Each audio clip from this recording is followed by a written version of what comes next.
اچھا تو یہ کیوں ایک کلاس ان کو مل گئی شاہ محمود قریشی کو بھی اور خان صاحب کو نہیں دی؟ تو وجہ کیا ہے؟ مجھے نہیں دی، خان صاحب کو نہیں دی، وجہ کیا؟ اب یہ تو مجھے نہیں پتا کہ کیوں نہیں دی گئی. تو جیل مینولز کے مطابق ہی معاملہ نہیں نا، جیل مینول پہ تھینک یو ویری مچ یہی ہونا چاہیے. تو کھانا آپ لوگوں کو بھی جو ہے وہ جیل کا ملتا تھا؟ نہیں، کھانا سارے قیدیوں کو الاؤڈ ہے، اگر وہ باہر اپنا بنوانا چاہے وہاں یوٹیلیٹی اسٹور ہے، وہاں آپ پیسے جمع کراتے ہیں، وہاں سے آپ کا سامان آ جاتا ہے، آپ اپنا کھانا جو مشقتی ہے اس سے بنوا سکتے ہیں. اچھا تو آپ کا کھانا وہاں سے جو آپ کو ملا کھانا دوران جو ہے جیل وہ ٹھیک تھا؟ میرا اپنا کھانا، ہم اپنا کھانا بناتے ہیں، سارے ہی اپنا بناتے ہیں. اچھا اب یہ بتائیے. اچھا اور میں آپ کو بتاؤں یہ 60 اچھا ایک اور بھی میں آپ کو کلیئر کر دوں، یہ جو ٹی وی ہے یہ بھی ہر قیدی کے پاس ہے. اچھا یہ عمران خان اکیلے نہیں ہے، ٹھیک ہے. ہر قیدی کو جو ہے وہ یہ ہوا یہ تھا کہ جب وہ اینی ویز اسی طرح کولر جو ہے وہ ہر قیدی کے پاس ہے. یہ کوئی عمران خان کے لیے اسپیشل نہیں ہے. چلیں ٹھیک ہے، سمجھ آ گئی مجھے بات. میں اس سے یہ پوچھنا چاہ رہا ہوں آپ سے کہ ابھی آپ کو عدلیہ اور اسٹیبلشمنٹ کے بیچ میں تناؤ نظر آ رہا ہے کوئی؟ تناؤ تو بہت بڑھ گیا نا. اچھا یہ تناؤ جو نظر آ رہا ہے اس کو بھی کم کرنے کے لیے کس نے رول پلے کرنا ہے؟ وہاں پر سیاسی لوگ تو ہیں نہیں، وہ تو ادارے ہیں. تو ایک طرف عدلیہ ہے، عدلیہ کا حصہ ہے، اور ایک طرف اسٹیبلشمنٹ پوری کی پوری کھڑی ہے. تو یہ تناؤ کام کس طرح ہو سکتا ہے؟ میرا خیال ہے یہ جو دو لوگ ہیں نا، اعظم نذیر تارڑ اور منصور امان، یہ دونوں بڑے ٹھنڈے لوگ ہیں، اور یہ لوگ بڑے ان کے تعلقات بھی پرسنل بڑے اچھے ہیں ججوں سے سب سے. اور میرا یہ خیال ہے کہ اگر ان دونوں کی رائے مانی گئی تو یہ تناؤ نہیں بڑھے گا. اگر اعظم میرے خیال سے جب سے اٹارنی جنرل آئے ہیں تب سے تناؤ تو بڑھ رہا ہے، اور اعظم نذیر تارڑ بھی تب سے ہی وزیر قانون ہے. پتہ نہیں اس میں ان کی مانی کتنی جا رہی ہے، منو ہی نہ کسی دی تو پھر. لیکن آج مسئلہ کہ یہ دونوں جو ہے مطلب آپ بھی منصور کو جانتے ہیں، جانتے ہیں لڑنے والے تو نہیں. اچھا اب یہ بتائیے گا، آخری میں آپ سے بات پوچھنا چاہ رہا ہوں، فواد چودھری صاحب آپ کو کیا لگتا ہے کہ آنے والے دنوں میں عمران خان صاحب کی مشکلات جو ہیں وہ کم ہوتی ہے؟ آپ کو موجودہ حالات میں کم ہوتی نظر آ رہی ہیں یا بڑھتی نظر آ رہی ہے؟ اور عمران خان کی رہائی کب تک دیکھ رہے ہیں؟ عمران خان کی مشکلات جو ہیں وہ تو اس سے زیادہ مشکلات اب کیا ہوں گی جو انہوں نے فیس کر لی. اچھا پاکستان کی مشکلات بڑھتی جا رہی ہیں نا. مسئلہ عمران خان کا نہیں ہے، مسئلہ یہ ہے مائنس عمران خان کوئی سلوشن نہیں بن سکا رہا اسٹیبلشمنٹ سے پاکستان کا. اچھا جی. تو اب سوال یہ ہے کہ آپ نے پاکستان کو نارملائز کرنا ہے یا نہیں کرنا. سو دس از اپ ٹو دیم کہ اس کو نارملائز کرنا ہے تو اس کا پروسیس شروع ہونا چاہیے. ادروائز مشکلات دیکھیں کتنی دیر اور ہیں، آپ 6 مہینے اور رکھ لیں گے، اس سے زیادہ کیا کریں گے؟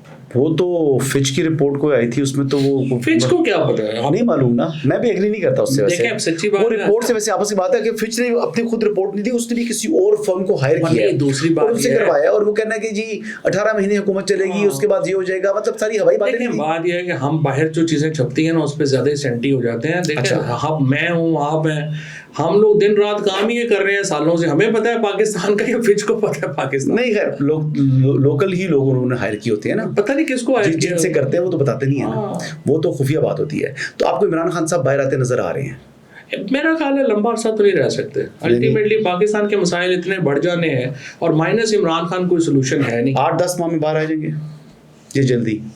دیکھیں جو عمران خان کے راستے میں صرف ان کی جو پولیٹیکل حکمت عملی ہے نا پارٹی کی، وہ رکاوٹ ہے باہر آنے میں، اور کوئی پرابلم نہیں ہے. اگر آپ کو ٹاسک دیا جائے، میں نے تو 10 دفعہ آپ کو ٹاسک ملے کہ آپ نے عمران خان کی اسٹیبلشمنٹ کی صلح کرانی ہے، تو اس میں ویسے آپ کی صلح ہے اپنی اسٹیبلشمنٹ کے ساتھ؟ مار کوٹ کے فارغ کرتے ہیں زمین.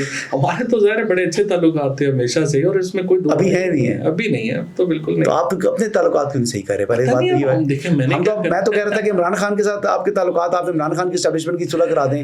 میں تو اپنے آپ کو معلوم ہوا کہ تعلقات ٹھیک نہیں، ہمارے تو اپنے تعلقات تباہ و برباد. تو اس کو ریپیئر کیوں نہیں کر رہے؟ ہم کیسے کر سکتے ہیں؟ جنہوں نے کرنا ہے انہوں نے کرنا ہے. سوال بات ہے، سچی بات یہ ہے کہ ابھی کوئی سوچ مجھے کبھی یہ اس طرح تجربہ ہی نہیں ہوا. مطلب دیکھیے نا 90% تو ہمیشہ 10% کو ڈنڈا ہوتا ہے، 90% تو بات چیت گفتگو یہ وہ اس سے چیزیں جو ہیں ہوتی ہیں.